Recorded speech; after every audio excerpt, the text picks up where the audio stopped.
Semana passada nós fizemos um breve panorama do capítulo 1. Hoje nós queremos ser um pouco mais profundo, um pouco mais específico neste capítulo 1 de Tessalonicenses. Quero dizer para os irmãos que eu estou bastante entusiasmado com este capítulo 1.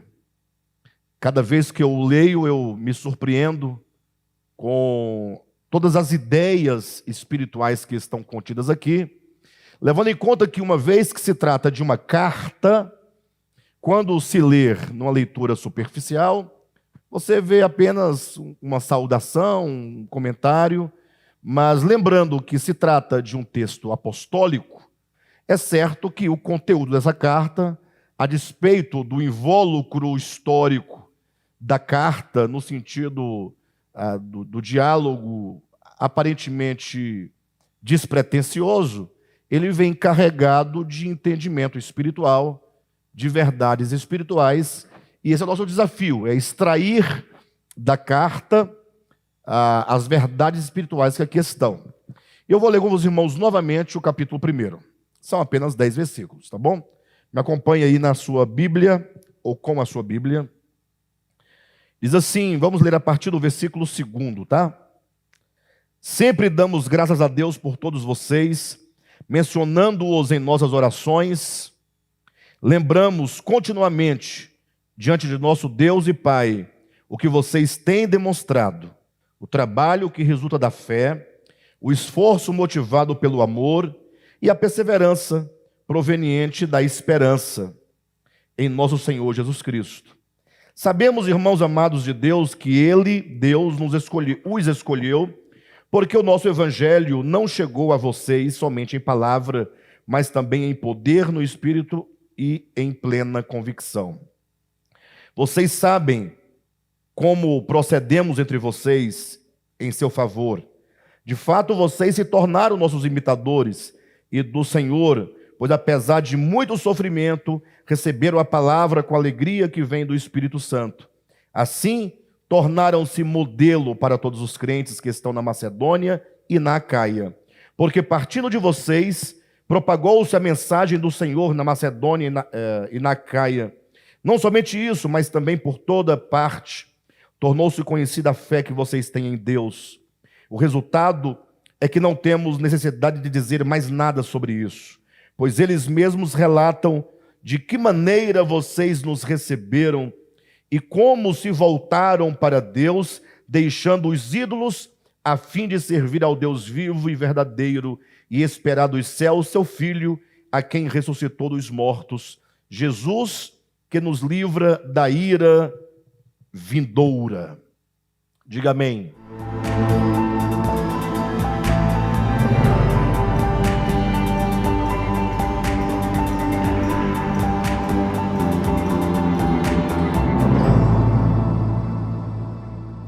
Queridos, eu fiz uma pontuação, um apontamento, melhor dizendo, e eu quero então demonstrar aos irmãos os meus apontamentos, os pontos que eu quero tratar com os irmãos aqui nesse capítulo 1. A primeira questão que eu vou abordar, e eu vou tomar por começo das nossas discussões, das nossas reflexões, é o que está no versículo 5. Quando diz, o nosso evangelho não chegou a vocês somente em palavra. Ok? Este vai ser o nosso tópico, né? Vai ser o capitular, vai ser a nossa proposição. Nós vamos tomar o versículo 5 como se fosse o nosso postulado. Vamos entender o versículo 5 como um tema. Poderíamos dizer que o versículo 5 é o tema do capítulo 1. Ou seja, se fosse para eu dar um tema para o capítulo 1 de Tessalonicenses, eu extrairia o tema das ideias do versículo 5. Os irmãos logo vão entender o porquê, que assim eu penso, assim eu interpreto, assim eu coordeno as ideias. Versículo 5, a ideia central, principal. Ok? Daí, desse postulado, desse tema, nós vamos desdobrar esse tema, em pelo menos mais 4 pontos. O desdobramento vai acontecer. O próximo ponto será, então, o versículo 9, quando diz como se voltaram para Deus, deixando os ídolos a fim de servir o Deus vivo e verdadeiro. Depois, terceiro, nós vamos para o versículo 3, quando diz: lembramos continuamente diante do nosso Deus e Pai o que vocês têm demonstrado. Aí vem 3 aspectos aí. Depois nós vamos para o versículo 6, quando fala: de fato vocês se tornaram nossos imitadores. Depois o versículo 7, tornaram-se modelo para todos os da Acaia. Ok? Então nós vamos seguir nessa estrutura de pensamento. Quando vocês entenderem esses 5 pontos, ou seja, o tema e mais 4 desdobramentos, vocês estarão super claros do capítulo 1. Vocês vão olhar para o capítulo 1 e falar assim: gente do céu, mas que coisa linda, que coisa gloriosa. Isso porque não temos o interesse de explicar a carta no sentido da conversa que se tratava. Mas como que nós pegamos a conversa de Paulo com os irmãos de Tessalônica e nós então abstraímos desse texto, dessa carta, as ideias do Evangelho aqui contidas. É assim que nós devemos ler as Escrituras. A Escritura, entenda uma coisa, é possível fazer várias leituras da Bíblia. A primeira leitura, que é a mais rudimentar e mais superficial, é a leitura do seu enredo histórico. Ou seja, a Bíblia é toda uma narrativa de fatos históricos, de acontecimentos. De modo que é assim que todos os cristãos, ou melhor, que a maioria esmagadora dos cristãos leem a Bíblia, leem as histórias. Pessoas que leram a Bíblia 30 vezes e são capazes de narrar as histórias bíblicas nos seus detalhes. Não é? Mas isso não significa absolutamente nada. Porque o mais importante é aquilo que não se vê no primeiro momento. Entenda uma coisa: tudo aquilo que você vê imediatamente encobre alguma coisa que você não está vendo. Por isso que o nosso olhar, o nosso ouvir, o nosso ler deve estar muito atento para aquilo que está por detrás da mera aparência. A leitura da Bíblia, do ponto de vista meramente histórico, dos fatos narrados, da narrativa e dos acontecimentos, é apenas a aparência que esconde a revelação. Ou seja, precisamos ir mais profundamente no texto.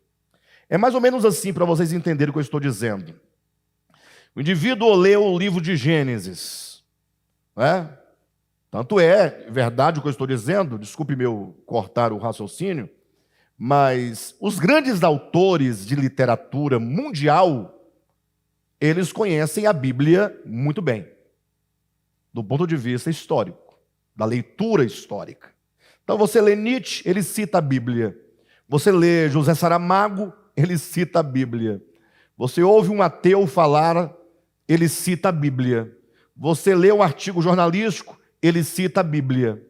Ou seja, todos eles cumpriram com o dever intelectual, uma vez que eles são intelectuais, de conhecer a Bíblia, porque nenhum intelectual pode se furtar ao dever de ler a Bíblia, seja ele ateu ou não, porque ele tem que saber, né? A Bíblia é um livro que todos os intelectuais, entenda do que eu estou dizendo, devam ler. Agora, eu dizia, para os irmãos entenderem que nós devemos ir mais profundamente na leitura do texto. O indivíduo lê o livro de Gênesis, né? Corto novamente. O Jô Soares, né? Jô Soares, ele conhece a Bíblia muito, cita a Bíblia e tal. Nos programas que ele tinha de entrevista, ele às vezes encurralava um cristão ou outro lá com as suas perguntas capciosas. Né? O problema é que se o Jô Soares conhecia as Escrituras, os seus entrevistados também conheciam as Escrituras do ponto de vista meramente narrativo. O que não altera nada, nem para quem acredita, nem para quem não acredita. Temos que entrar mais profundamente. Volto ao meu exemplo. O indivíduo leu lá o livro de Gênesis, e aí ele é capaz de tomar, a partir do capítulo 11 de Gênesis até o capítulo 26, salvo engano, está ali nesse trecho a história de Abraão.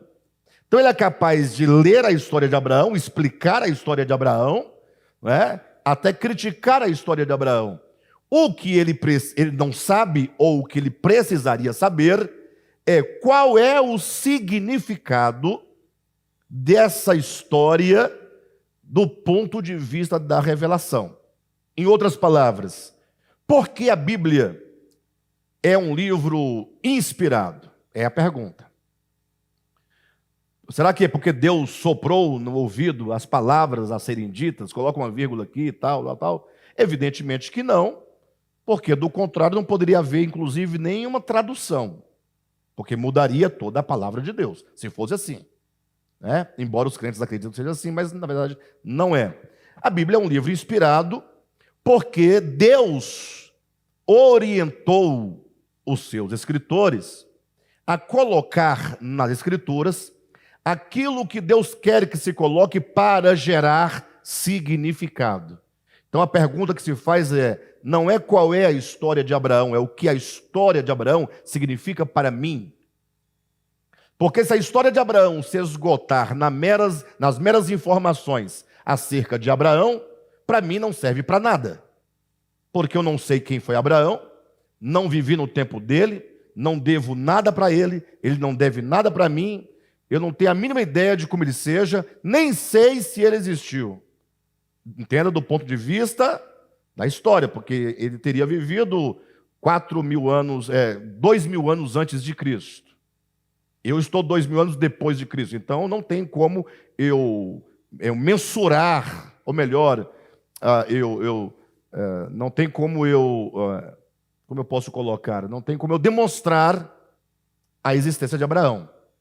Tomem cuidado com minhas palavras, porque as pessoas costumam pegar alguns termos e, por falta de entendimento, acham que eu estou negando os fatos bíblicos. Quando eu digo que eu não tenho como demonstrar, não significa que eu não creia. Demonstrar você só pode demonstrar um fato com fatos. Você não pode fazer uma demonstração sem fatos. Então, mas se a Bíblia diz que Abraão existiu naquele tempo, então é uma demonstração. Não, nunca foi. É só um texto que disse. Demonstrar é você dizer que a água é composta de H2O e você pegar e fazer a demonstração. A pessoa, agora eu posso ver. Você demonstrou, empiricamente, cientificamente e tal. A Bíblia não está para demonstração de absolutamente nada. A Bíblia é um livro de fé, e nós o lemos, precisamos tocar, portanto, nas questões profundas das Escrituras, que é a sua revelação. Então, me acompanhe. Vamos começar pelo nosso tema, portanto. Versículo 5. Porque o nosso evangelho não chegou... 4 e 5, tá? Versículos 4 e 5. Sabemos, irmãos amados de Deus, que Deus os escolheu, porque o nosso evangelho não chegou a vocês somente em palavra, mas também em poder, no Espírito Santo e em plena convicção. Vocês sabem como procedemos entre vocês em seu favor. Semana passada, eu tomando esses dois versículos, eu disse o seguinte, que como nós podemos entender essa afirmação de Paulo? Porque o evangelho não chegou até vocês somente em palavras, mas chegou até vocês em poder e em convicção. Eu disse que nós poderíamos entender que essa ideia de o evangelho não chegou até vocês somente em palavras, mas em poder e também em convicção, em dois sentidos. No sentido de que quando os apóstolos pregaram a palavra aos irmãos de Tessalônica, os apóstolos, falaram no poder do Espírito Santo, e eles falaram essa palavra, portanto, em plena convicção. É assim que a maioria dos leitores, ao lerem o texto, entendem. É assim que os comentários bíblicos também afirmam. Os apóstolos pregaram a palavra, pregaram o evangelho no poder, ou em poder, e em plena convicção. E eu digo que sim, isso deve ser deste modo. Devemos sim compreender deste modo. Entretanto, quando se trata de alguém que prega e alguém que ouve e recebe a palavra, você não pode reduzir este momento a um único lado. Não é unívoco. Porque nós temos pelo menos 3 elementos aqui. Aquele que fala, nós temos a mensagem, que é falada, e nós temos o destinatário, aquele que recebe a palavra. Então, a garantia do sucesso dessa comunicação do evangelho só pode se garantir a partir de 3 elementos: a partir de quem fala, a partir de quem ouve e a partir da mensagem. Então são 3 coisas importantes que não podem ser quebradas. Quando eu falo, então eu tenho aqui o locutor. Quando eu falo algo, temos aqui a mensagem. E quando eu falo algo para alguém. Vocês estão ouvindo. Então, isso aqui é uma unidade. Se tivesse o locutor e tivesse o destinatário e não tivesse mensagem, não teríamos comunicação, perfeito? Se tivéssemos locutor e mensagem e não tivesse destinatário, também não teria sentido. E vice-versa, se tivesse destinatário, mensagem, não tem locutor, não tem comunicação. Então nós devemos olhar, como diria Bakhtin, nessa unidade do discurso. Uma unidade. Quem fala, quem recebe e a mensagem. Portanto, quando eu leio, eu entendo sim, não está incorreto dizer que os apóstolos anunciaram o evangelho em poder e em plena convicção. Está certo. E eu só posso colocar que está certo esse entendimento a partir desta unidade do discurso e da comunicação. Entretanto, o texto vai expandir a aplicação em poder e em plena convicção para os ouvintes. E, sobretudo, aos ouvintes. Os irmãos vão entender por que eu estou insistindo nessa questão. Daqui a pouco vocês vão ver que coisa maravilhosa. Por que eu digo que o texto está dizendo, quando diz, porque o evangelho não chegou a vocês somente em palavras, mas chegou até vocês em poder e em plena convicção? Eu digo, isto é o modo como aqueles homens e mulheres lá de Tessalônica receberam o evangelho. Ou seja, eles receberam o evangelho não somente em palavras, eles receberam não somente em palavras, mas em poder. Eles receberam em poder e eles receberam em plena convicção. Lógico, alguém lê e fala, pastor, mas é difícil eu enxergar nesse texto essa sua percepção. Mas eu demonstro para os irmãos compreenderão rapidamente. Tá bom, vamos ler assim, leia comigo para vocês entenderem. Veja bem, versículo 4. Sabemos, começa com uma declaração, afirmação, sabemos. Então Paulo, Silas e Timóteo sabiam. Eles tinham um conhecimento. Eu tenho um conhecimento. Eu sei. O que eles sabiam? Veja o texto. Sabemos, irmãos amados de Deus, que Deus os escolheu. Então, esse era o conhecimento. Paulo sabia que Deus havia escolhido aqueles irmãos. Paulo sabia que aqueles irmãos eram eleitos de Deus. Só um parêntese, você é eleito de Deus? Pense nisso. Como é que você saberá se é um eleito de Deus? Porque até então, me parece, a ideia de eleição é debatido no plano dogmático, da doutrina. Doutrina existe, não existe, é certa ou é errada, se existe, como é que não é. As pessoas debatem o mérito do dogma, mas esquecem de perguntar o mais importante. Ora, eu sou um eleito de Deus? Bem, eu acho que sim. E como eu posso identificar se sou um eleito ou se não sou um eleito? Isso, cuidado, é muito sério. Isso é seríssimo, porque o ser eleito traz profundas implicações na sua vida espiritual. O ser eleito ultrapassa e muito a ideia de ser salvo. Infelizmente, os cristãos estão sempre discutindo o tema eleição, só puxando salvação, né? Por lado da salvação. E é muito mais amplo do que isso. É muito mais profundo do que isso. E não se esgota nisso, e se brincar, passa de largo a ideia de salvação. A ideia de salvação, quando se fala de eleição, é um elemento secundário. Pra vocês terem uma ideia. De todo modo, veja só o tema, né? Paulo diz no versículo 4, sabemos. Quem sabemos? Nós sabemos. Nós quem? Nós, Paulo, Silvano e Timóteo. Nós sabemos, irmãos amados de Deus, que ele vos escolheu. Paulo, Timóteo e Silas sabiam que o Senhor havia escolhido aquelas pessoas. Versículo 5, por quê? Essa é a questão. Por que eles sabiam? E perguntou, Paulo, como é que você sabe que essas pessoas são eleitas de Deus? Porque Paulo diz, nós sabemos que vocês são eleitos. Aí como é que você sabe? Ele diz, por quê? Porque o evangelho não chegou até vocês somente em palavras, mas em poder e em plena convicção. Pastor, mas você disse que eles receberam em poder e em plena convicção, e não somente em palavras, mas o texto não deixa muito claro, deixa claríssimo. Toda vez que você ler um texto, a sua interpretação trará consequências. Grave isso, anote. Toda vez que você fizer uma leitura e extrair uma compreensão, isso trará consequências.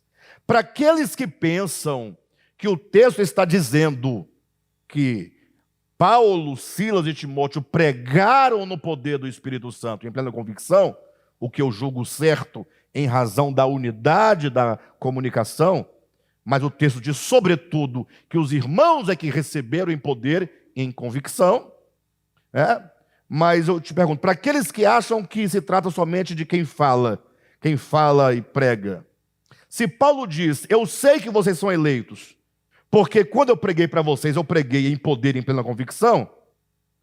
Então, quando Paulo prega, e aquelas pessoas que ouvem não são eleitas, o fato é que elas não são eleitas porque Paulo não pregou em poder e Paulo não teria pregado em convicção. Então, o problema estava em quem? Estaria no pregador. Ou seja, Paulo, quando prega aos eleitos, prega em poder e em plena convicção. Paulo, quando prega aos não eleitos, Paulo prega somente em palavras. Seria esta a conclusão. Mas não, ele diz, eu sei que vocês são eleitos. Porque quando a palavra chegou em vocês, o modo como vocês receberam a palavra determinou, definiu, foi a marca, foi o selo, foi a demonstração de que vocês são eleitos de Deus. Ou seja, quando a palavra de Deus é pregada, no caso os apóstolos pregaram, os evangelistas podem pregar, os pastores pregam, os mestres pregam. O fato é que quando a palavra é pregada, nós entendemos que nós temos aqui pelo menos três coisas: o pregador, a palavra e o ouvinte. Olhem para Jesus, e os irmãos entenderão claramente o que eu quero dizer. Jesus era o pregador, Mateus capítulo 13. Saiu o semeador a semear. Jesus era o semeador. Jesus era o portador da palavra. Jesus era o pregador. Eu pergunto, havia algum problema em Jesus? Existe algum pregador melhor ou maior do que Jesus? Se tem alguém ou existiu alguém sobre a terra qualificado a pregar e anunciar a palavra, é Jesus, homem perfeito, impoluto, que encarnava o Espírito do próprio Cristo, homem completamente iluminado, homem a quem Deus, o Pai, não lhe deu o Espírito por medidas, mas o deu plenamente. Mateus diz isso. O que significa que Deus não deu seu Espírito por medida? Ora, porque Moisés recebeu do Espírito de revelação de Deus, por medida, conta-gotas. E outros que foram vindo, Deus foi ministrando. Só que essa porção que é dada é por medida. Eu recebi esse Espírito de Deus por medida. Paulo recebeu. Por mais que Paulo disse que tenha ouvido palavras inefáveis, foi por medida. Porque muito ele deixou de saber. O Cristo de Deus encarnado, não. Plenamente, ele podia. Ele é o pregador por excelência. Então não havia em Jesus problema. Jesus, enquanto o portador da palavra, enquanto o comunicador da palavra, nele não havia problema algum. A palavra fluía em sabedoria, fluía em poder, fluía em plena convicção. Então, esse ponto aqui, tratando de Jesus, está tudo certo. Perfeito? Qual é o próximo? A mensagem. Qual a mensagem que o pregador, que o semeador, que Jesus ministrava?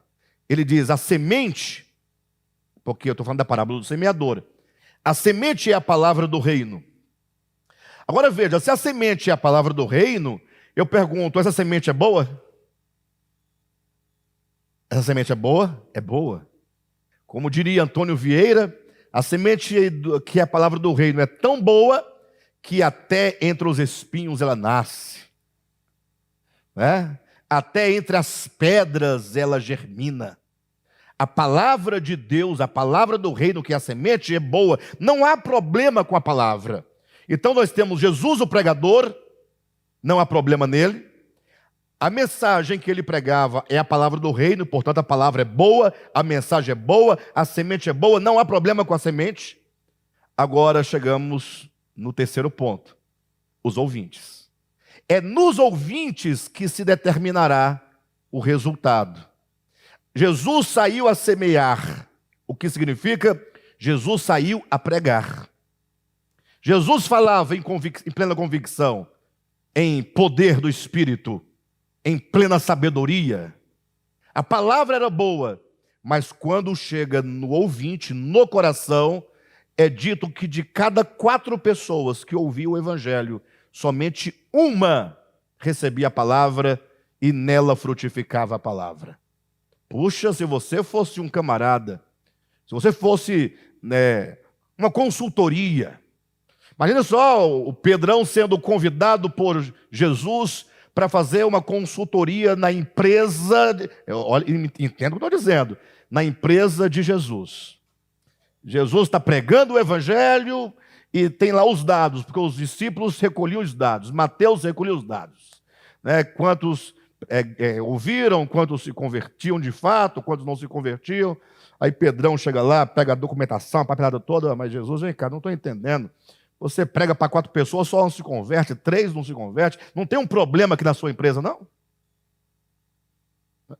Você deu um diagnóstico negativo, né, inclusive. Aí eu pergunto, vocês não acham que está errado, não? Não é estranho?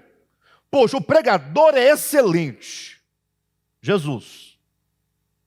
Impoluto, incorruptível, sem pecado, sem mácula, sem ruga, o Cordeiro Santo de Deus.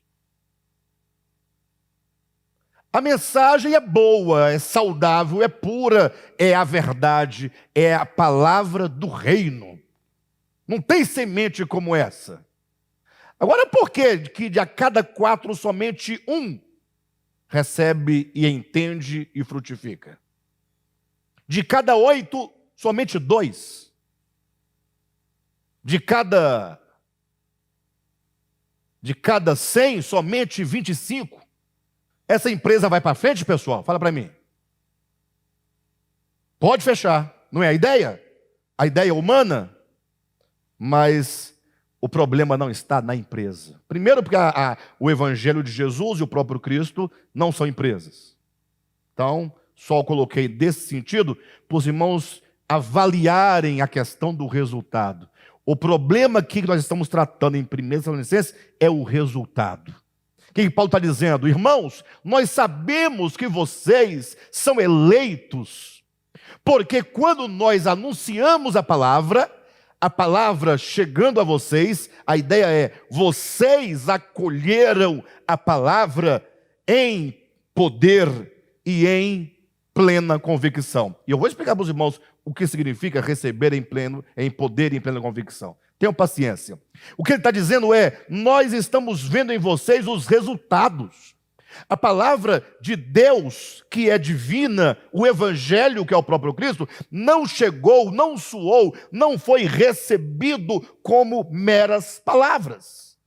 Neste momento eu estou falando o Evangelho agora, mas pode ser que haja pessoas ouvindo o que eu estou dizendo em meras palavras. Mas a palavra, a pregação, o estudo, esse camarada, tal, palavras. Você passa o dia todo ouvindo palavra, e agora é só mais palavras. Não. Se você parar para ouvir, para receber, para compreender, para absorver, para digerir, para assimilar o Evangelho, você está conferindo ao Evangelho o poder necessário para ele transformar a sua vida. Quando eu falo conferindo poder, não é que o Evangelho seja decidido de poder e você tenha que dar a ele poder. Não, você está recebendo-o como poder. Você tem a convicção de que ele é poderoso. Você recebe como quem toma um remédio, um medicamento, sabendo da eficácia daquele medicamento, de modo que você toma dizendo: eu preciso me curar, e então eu recebo em poder, em plena convicção. Jesus explica o motivo, porque ao pregar a palavra, somente um se convertia. E 3 não se convertiam de fato. Vocês querem ver comigo? Abra sua Bíblia em Mateus, capítulo 13, versículo 10 em diante. Jesus vai dizer o motivo. Ele dá aqui as razões. Mateus, capítulo 13, a partir do versículo 10. Jesus acabara de contar aqui a parábola do semeador, perfeito? De versículo 1 até o versículo 9, nós temos a parábola do semeador. Versículo 10. Os discípulos, aproximando-se dele, no caso de Jesus, perguntaram: por que falas ao povo por parábolas? Porque fala a quem? Ao povo por parábolas. Ele respondeu: a vocês foi dado o conhecimento dos mistérios do reino dos céus, mas a eles não. Eles não. Olhem para mim. Se a eles não foi dado o conhecimento, olha o que eu vou dizer para os irmãos aqui, irmãos, isso é muito grave.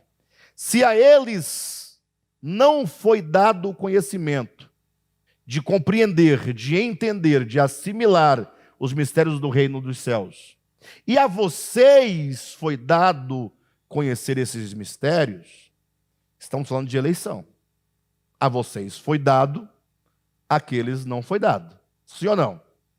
Ou seja, nós temos aqui uma soberania de dar a uns o conhecimento e não a outros. Mas vamos seguir adiante. Veja como Jesus vai explicando essa questão. Versículo 12. Versículo 11. A vocês foi dado o conhecimento dos mistérios do reino dos céus, mas a eles não. Aqui surge uma pergunta. Eu não sei se vocês sabem, mas eu não consigo ler por dia mais que uma página de um livro. Às vezes um parágrafo.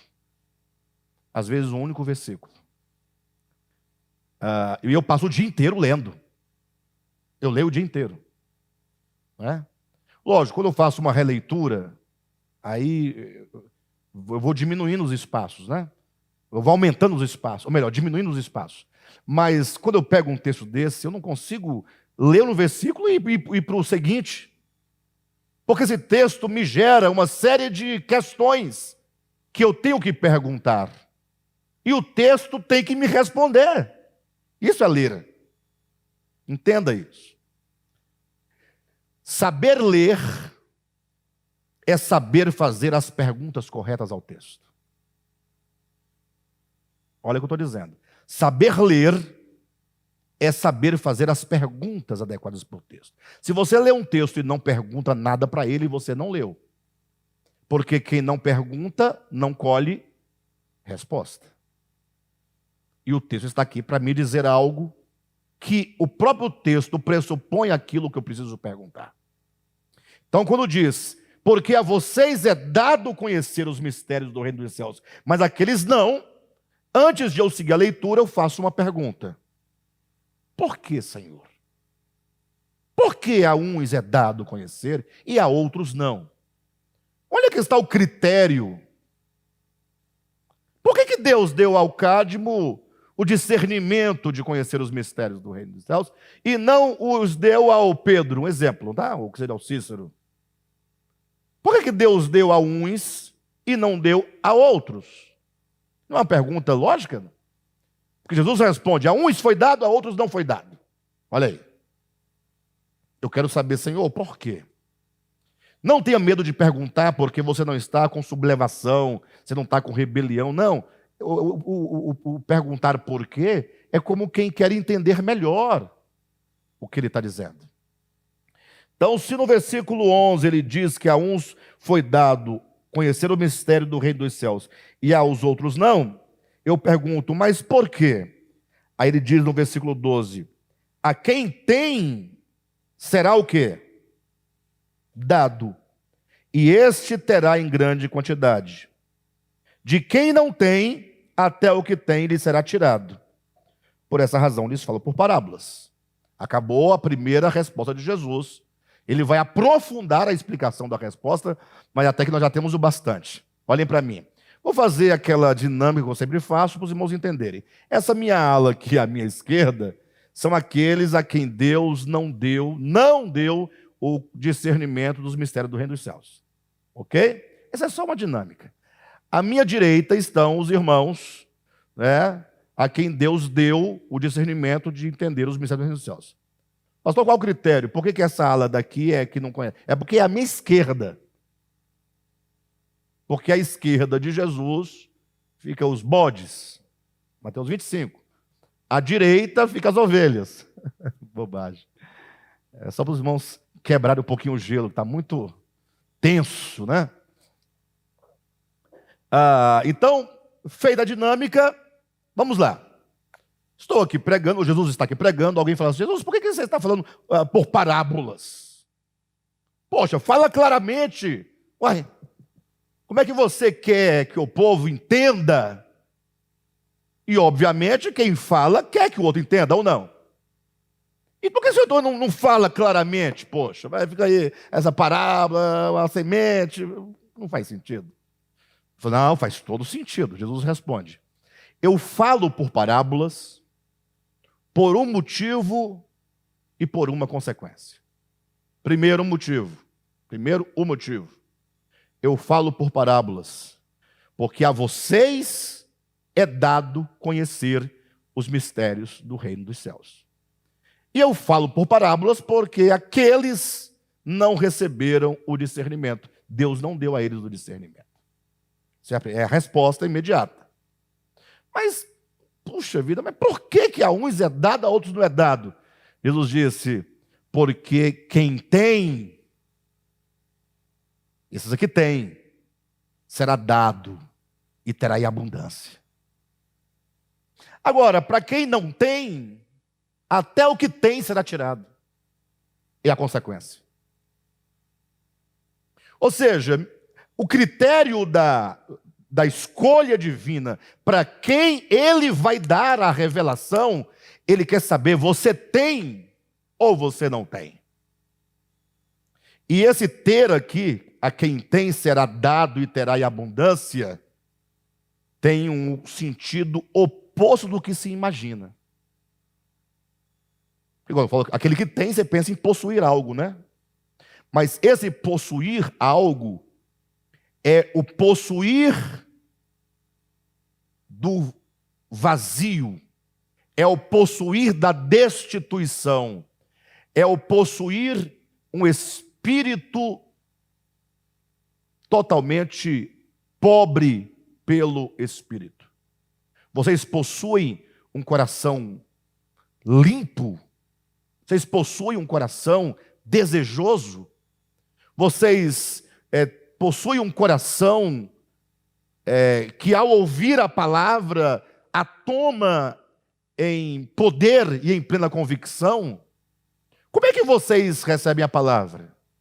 Agora, quem não tem tal disposição, até o que não tem, melhor, até o que tem, o pouco que tem, o que acha que tem, será tirado.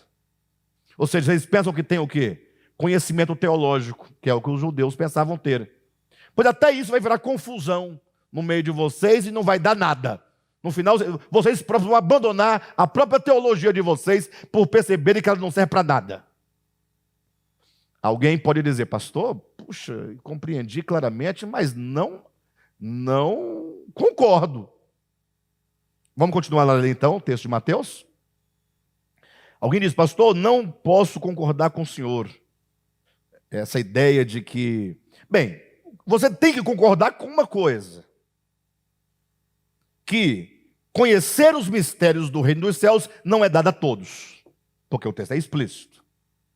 2, você tem que concordar com uma segunda coisa, que o Senhor dá àqueles que têm, e dá em abundância.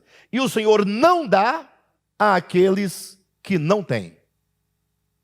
Resta não saber agora, que é a sua dúvida em relação à minha explanação, o que significa ter e não ter? O que ele tem e o que o outro não tem? Vocês estão entendendo? O Senhor dá a revelação dos mistérios àquele que tem.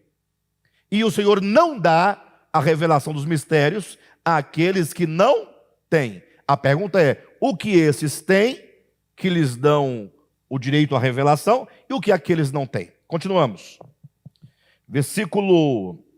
Eu acabei de ler o versículo 12. A quem tem será dado, e esse terá em grande quantidade. De quem não tem, até o que tem lhe será tirado. Por esta razão eu lhes falo por parábolas. Aí continua, 2 pontos.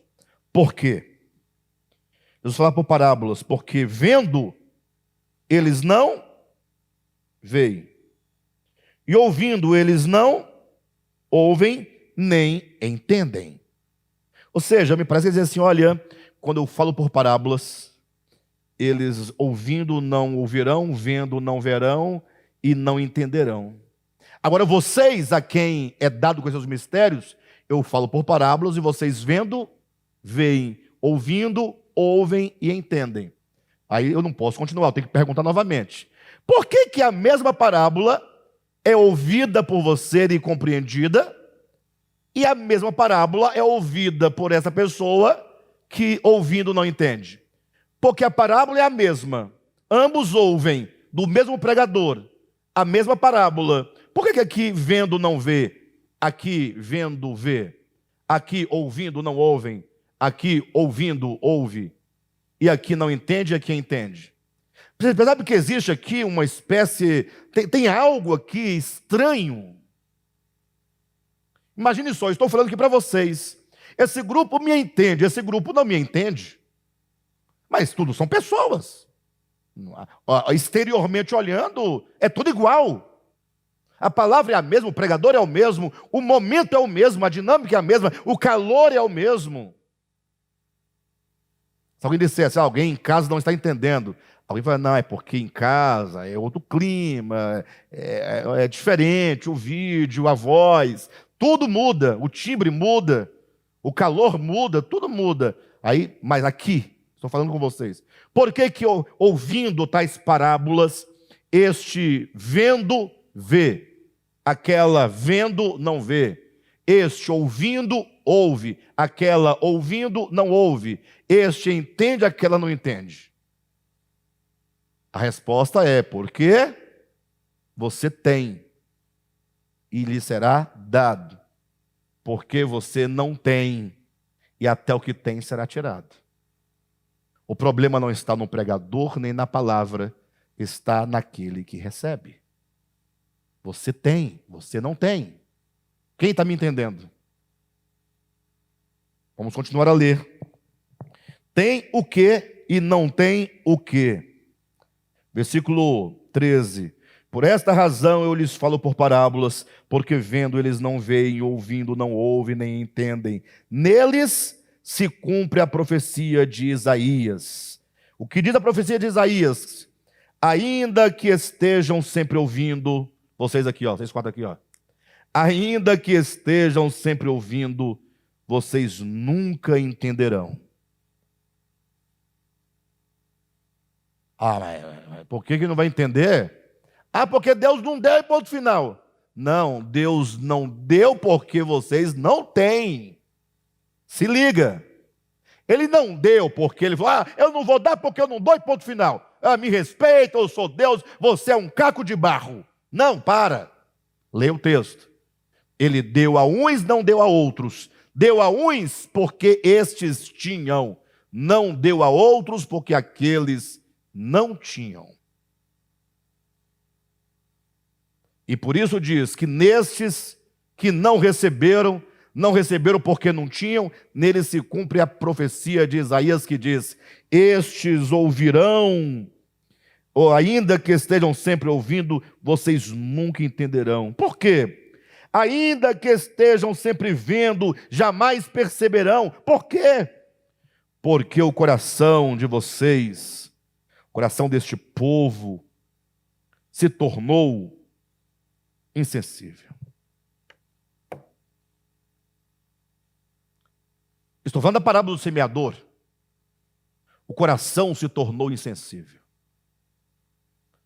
Falta-lhes a disposição de receber a palavra.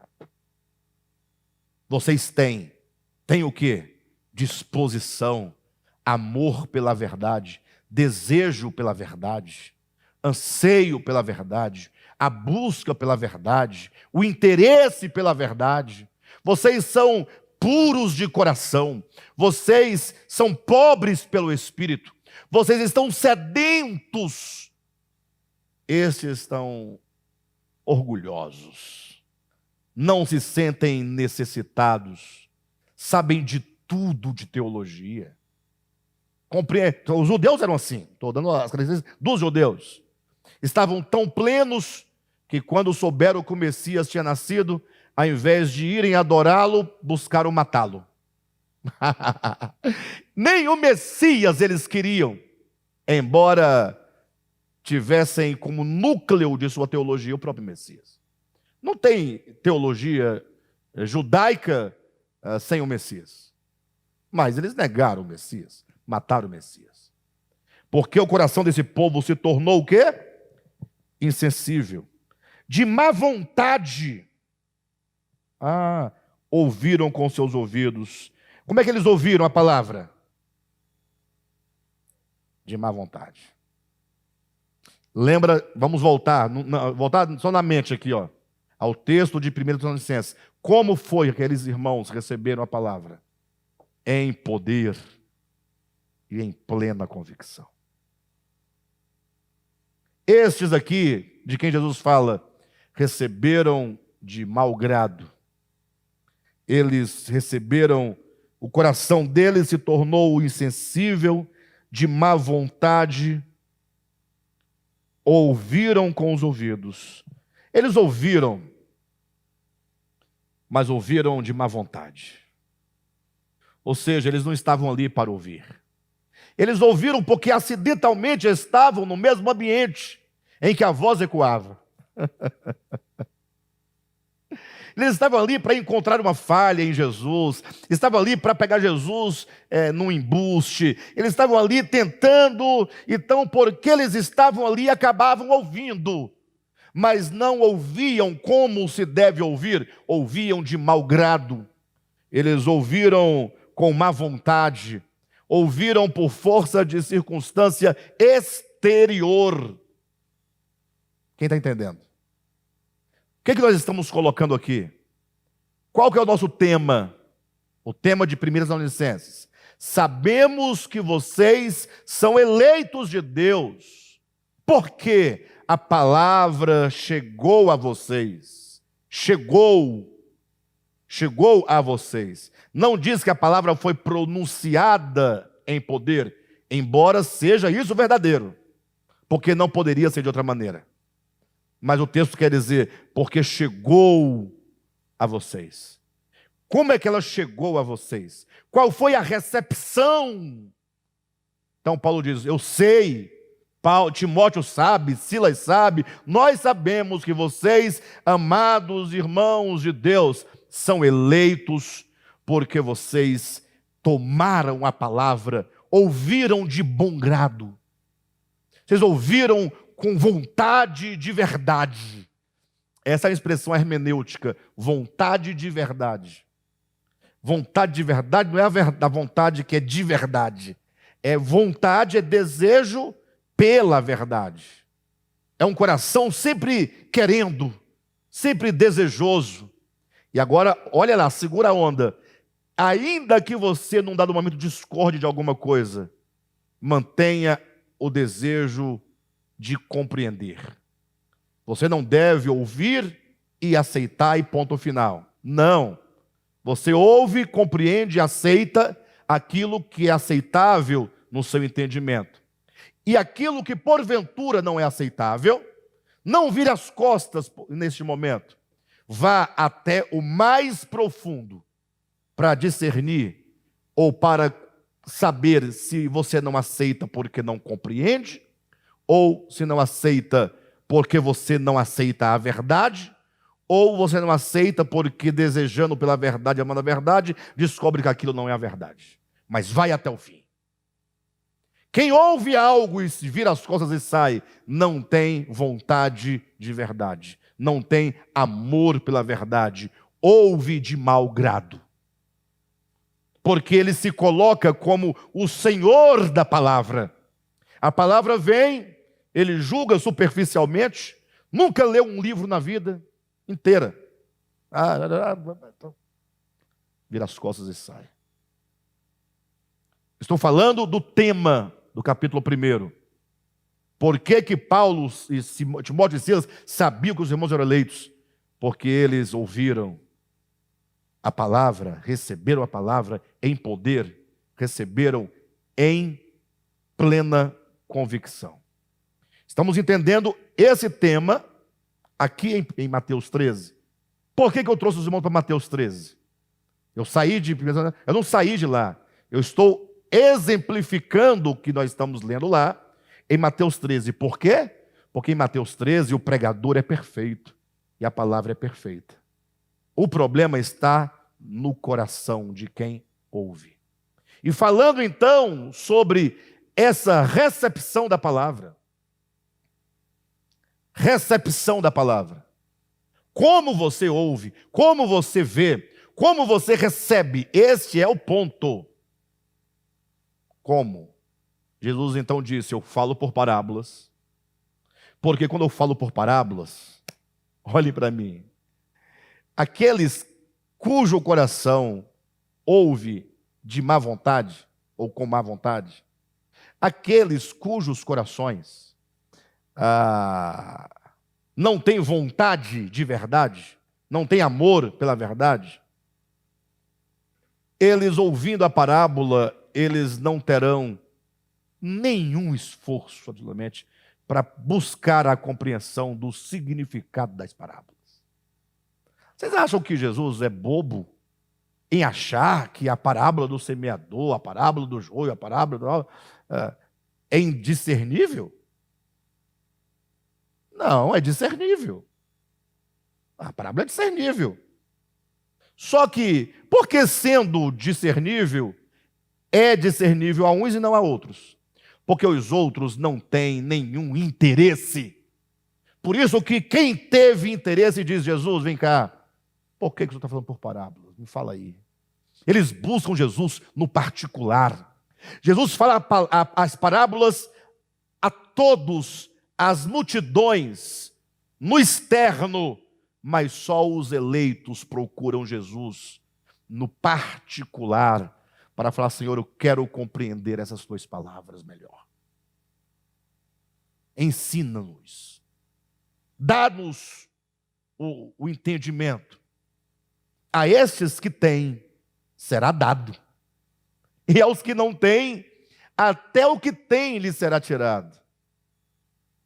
E aí ele vai então dizendo, nestes que não tendo o que têm será tirado, esses que não receberam a revelação dos mistérios do reino dos céus, nele se cumpre a profecia do profeta Isaías, que, como diz o texto, ainda que estejam sempre ouvindo, vocês nunca entenderão, ainda que estejam sempre vendo, jamais perceberão, pois o coração deste povo se tornou o quê? Insensível. E por que o coração dele se tornou insensível? Quando é que o seu coração se torna insensível? Por que o coração de alguém se torna insensível? O que eu posso fazer para não ter um coração insensível? Vocês nunca pararam para pensar nisso? É muito fácil ler esse texto e fazer teologia em cima dele. Está vendo aqui, tal, e faz teologia e condena uma coisa. Não, Jesus está dizendo, olha, porque o coração deles se tornou insensível. Ó Senhor, dá-me um coração sensível. Senhor, eu corro o risco de meu coração se tornar insensível? Por que o coração de alguém se torna insensível? Em que circunstâncias? O motivo, o porquê, as razões?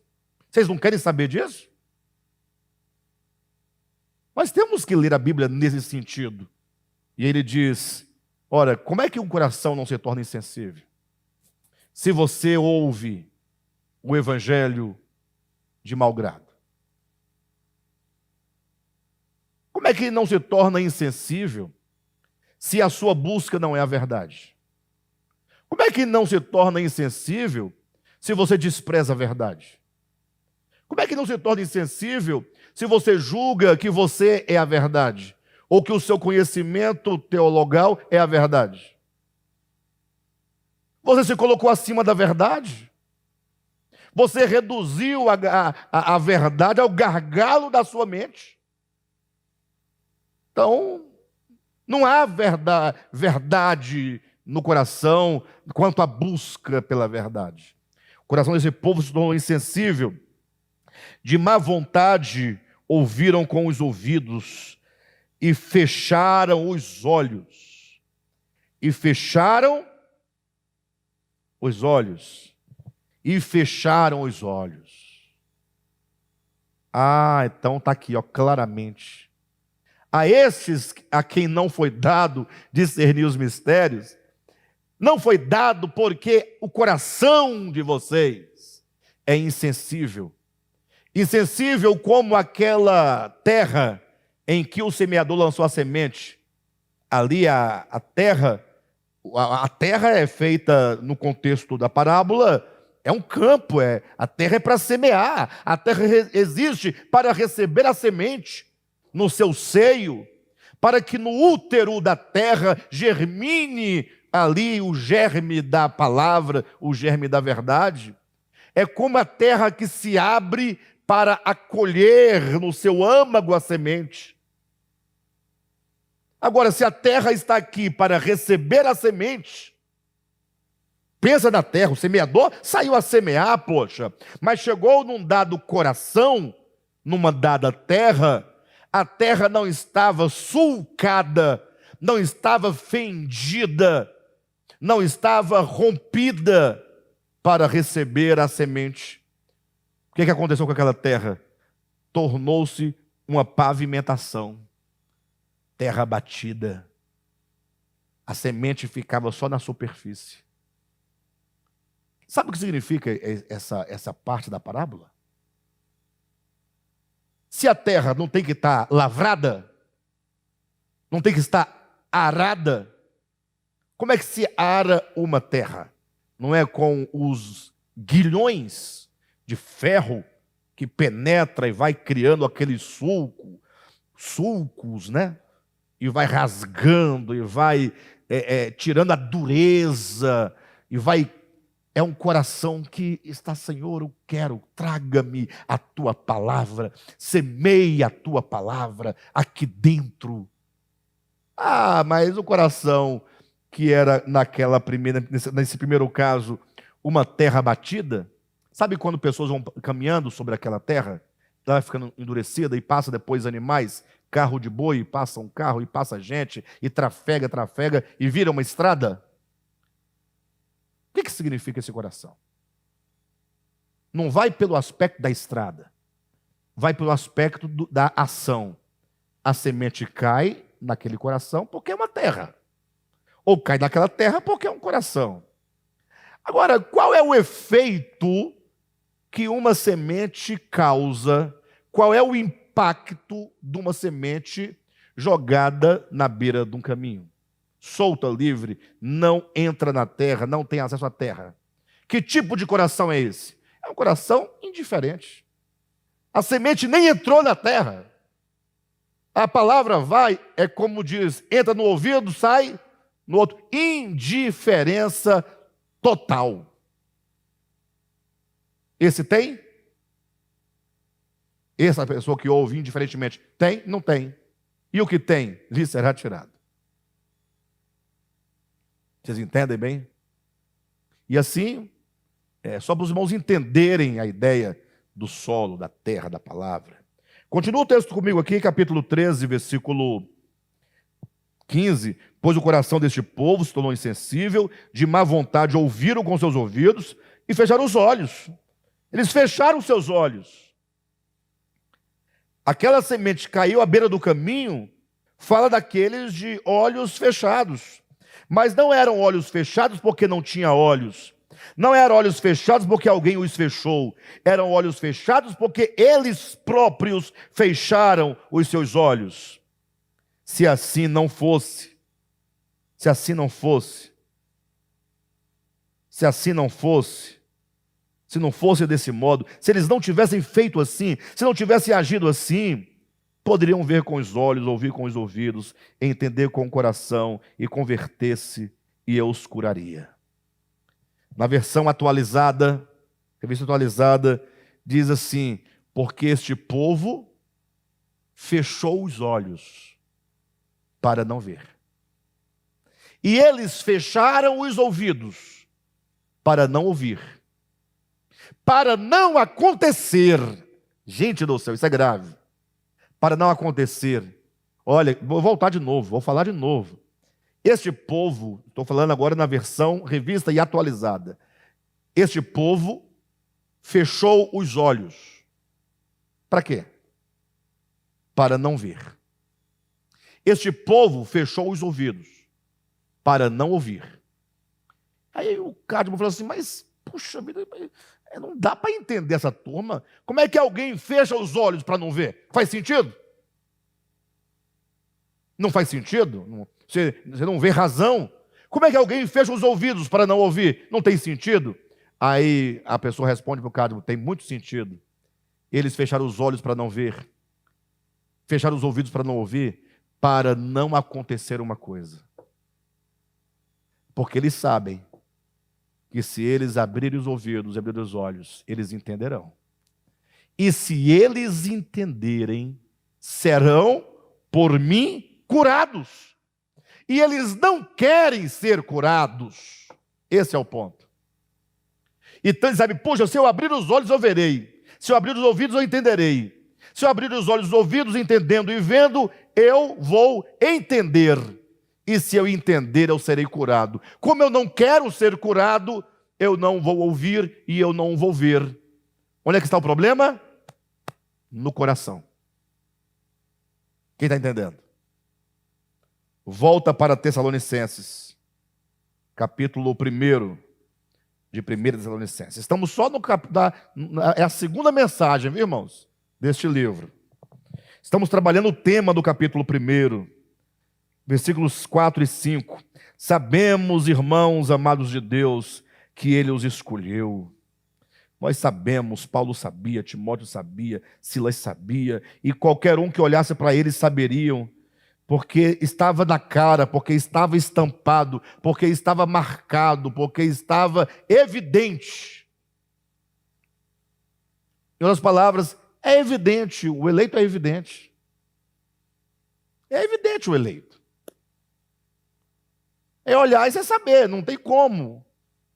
Mas como assim não tem como? Ora, o eleito, ele é eleito, e sendo ele eleito, ele traz consigo algumas características. E a primeira característica é o modo como ele ouve e recebe a palavra. É o modo como eles ouvem e recebem a palavra. Por isso, se você quer saber sobre a sua eleição, comece a se perguntar: como é que eu ouço a palavra? Eu ouço a palavra? É a pergunta. Você ouve a palavra? Ah, pastor, mas eu vou todo domingo para a igreja, como é que não ouve o microfone dessa altura? Não é possível. Não. Você ouve a palavra acidentalmente? Ou você ouve a palavra por um interesse interior de desejo de verdade? Eu vou ser honesto com os irmãos. Eu não tenho medo de perder membros da comunidade.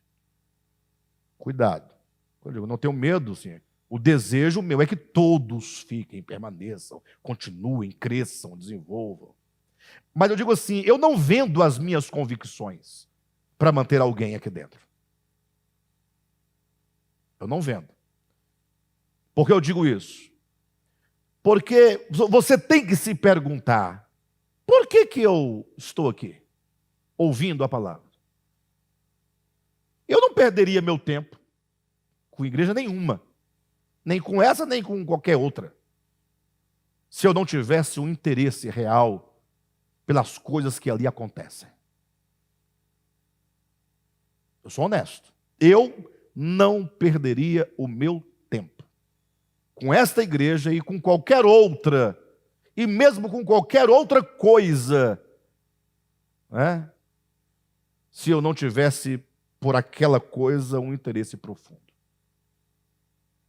Se um crente chegar para mim: pastor, eu estou aqui, eu não sei lá, eu estou aqui fugindo, eu estou aqui perdido, não sei, eu estou aqui, não sei nem como eu vim parar desse lugar. Aí eu estou aqui acidentalmente. O que é acidentalmente? Um exemplo, o Melk chegou aqui acidentalmente. Por quê? Não, porque ele conheceu a menina, gostou da menina, falou: eu quero essa menina. A menina falou assim: me acompanha. Olha, não. Você não sabe com que você está mexendo, meu. Quer ser daquelas formigas cabeçudas. Aí não quero dizer que você não esteja aqui por motivos reais. Eu quero dizer que o modo como você foi acidental. Não fosse a Dila, você não estaria aqui. Perfeito? A Dila foi um encontro casual em outros setores da vida de vocês, que porque vocês se uniram, você, por intermédio dela, chegou aqui. Diferentemente de alguém que está assim: gente, eu estou procurando por algo verdadeiro, algo profundo, preciso. Aí a pessoa acessa a internet e busca, e ouve. Eu encontrei uma aqui, ó.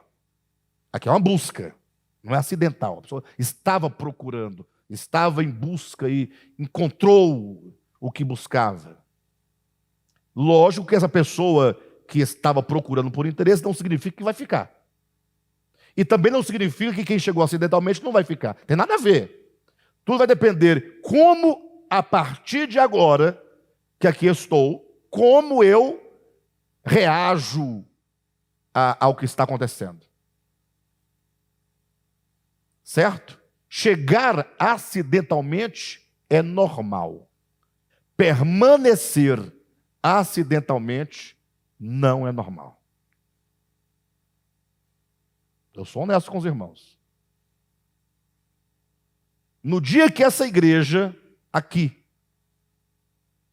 começar a entender o que nós estamos dizendo aqui, ou ela explode, ou ela vai embora. Mas não pode ter indiferença diante do que está sendo dito. Não pode. Não, verdade, não tem como. Não tem como. Então a questão é como você ouve essa palavra, como você recebe essa palavra. De modo que, quando a palavra é pregada, não somente em palavra, mas em poder e em plena convicção, quando essa palavra pregada em poder e em plena convicção tem como qualidade a verdade que é a palavra de Deus, e quando ela então chega aos ouvidos e ela é recebida no sentido de aquele que ouve, ele está procurando compreender cada palavra, ele quer mastigar cada palavra, ele quer digerir, ele quer absorver essa palavra para que ela gere uma mudança. Aí então, essa palavra, essa atitude, melhor dizendo, é a primeira característica do eleito. Primeira característica do eleito é o modo como ele ouve, recebe e acolhe a palavra pregada. Neste coração, nesta terra boa, frutifica-se a 30, 60 e a 100 por um, conforme Jesus fala na parábola de Mateus, capítulo 13. E nos demais? Os demais tem aquele que não dá nada, nada absolutamente. Nada. Estava à beira do caminho. Nada. Caiu, o passarinho comeu e foi embora. Não serviu para nada. Não é o que diz a parábola? Noutros que não são eleitos, não tem tal característica, até que chega, nasceu um pouquinho, semente nasce, sai uma ervinha, mas está cheio de pedras, endurecimento de coração. A pessoa não se deixa ser arado, não se deixa ser quebrado, ele não se entrega absolutamente, ele acredita discordando, ele tem sempre um mais, sempre um porém, ele nunca fala assim, puxa, eu preciso, uma hora eu tenho que perder, poxa, só ganha, nunca perde nada, nunca perde para ninguém, sempre presunçoso, sempre imperioso, sempre doutor da verdade, sempre dono de tudo. Chega a nascer porque tem até uma admiração pela palavra. O que essa pessoa não sabe é que essa palavra não precisa somente germinar. Porque a palavra germina. A semente é boa, meu irmão. Ela caiu, encontrou a terrinha, está germinando. A semente é boa. Mas para gerar mudança, ela terá que lançar raízes profundas. E a sua dureza de coração não permite.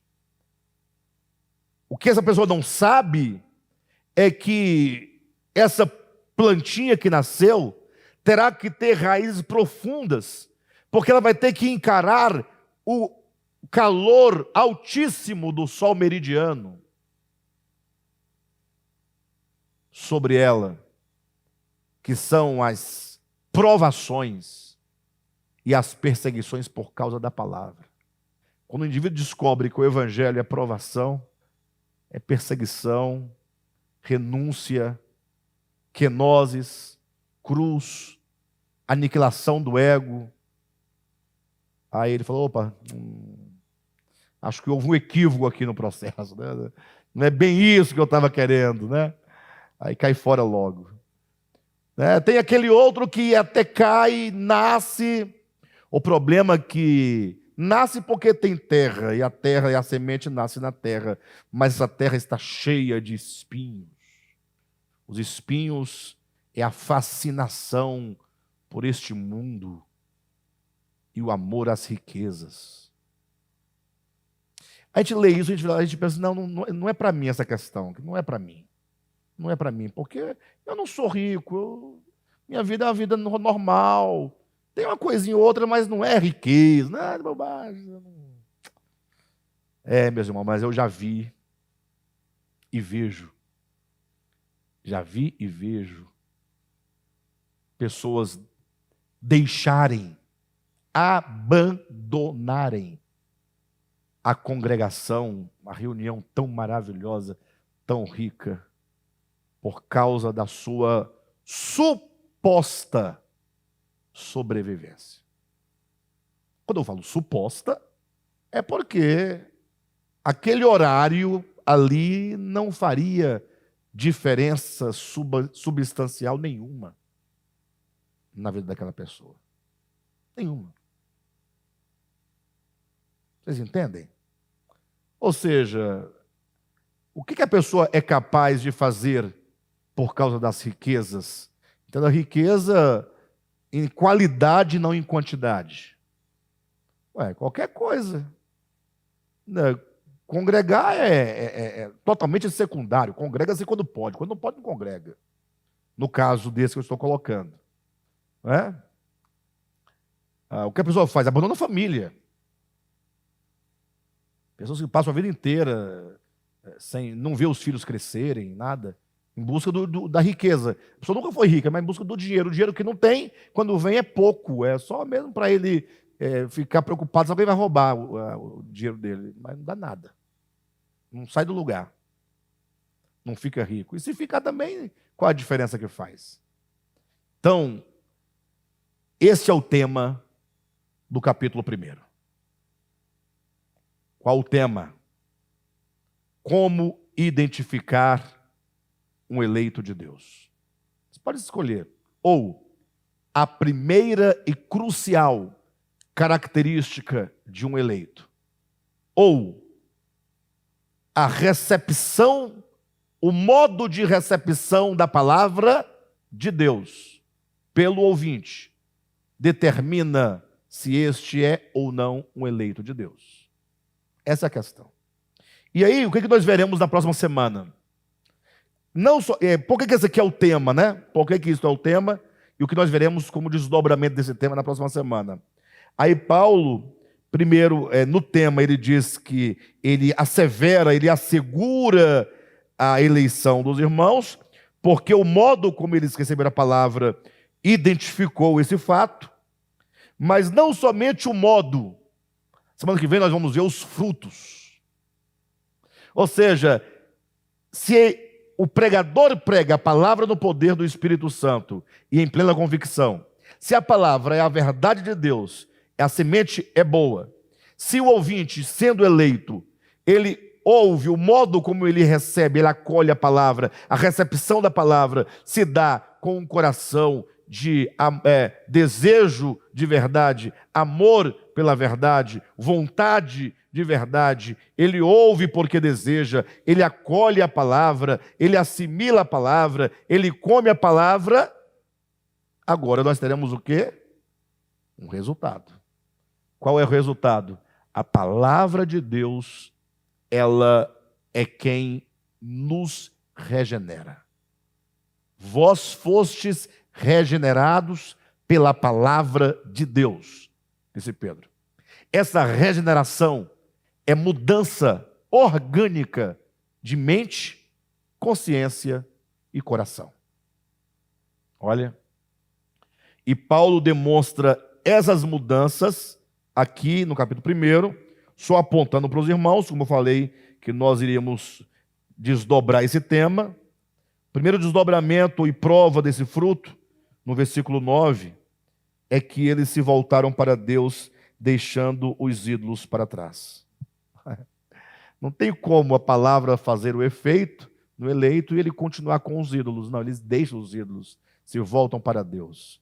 Depois é dito no versículo 3 que eles demonstraram, a demonstração de o trabalho que resulta da fé, o esforço motivado pelo amor e a perseverança proveniente da esperança. Ou seja, eles têm toda uma demonstração factual, né, dessa mudança interior. Aí nós temos depois outro desdobramento. Eles se tornaram imitadores dos apóstolos. Depois, o último desdobramento, eles se tornaram um modelo para outros irmãos. Amém? Esse capítulo é glorioso, irmãos, muito glorioso. Espero que vocês hoje tenham compreendido um pouco melhor esse capítulo. Quando eu pedi para os irmãos lerem 7 vezes esse capítulo, eu não estava duvidando da capacidade dos irmãos de entenderem o texto, mas eu estava incentivando os irmãos a buscarem entender o texto com maior profundidade. E o que ficou hoje demonstrado, eu acredito, que a pessoa que mais leu esse capítulo não havia tocado tão profundamente nele como hoje à noite. Isso eu tenho certeza. E como nós continuaremos a falar deste capítulo ainda nas próximas semanas, o desafio permanece de pé. Continuem a ler o capítulo 1 de 1 Tessalonicenses.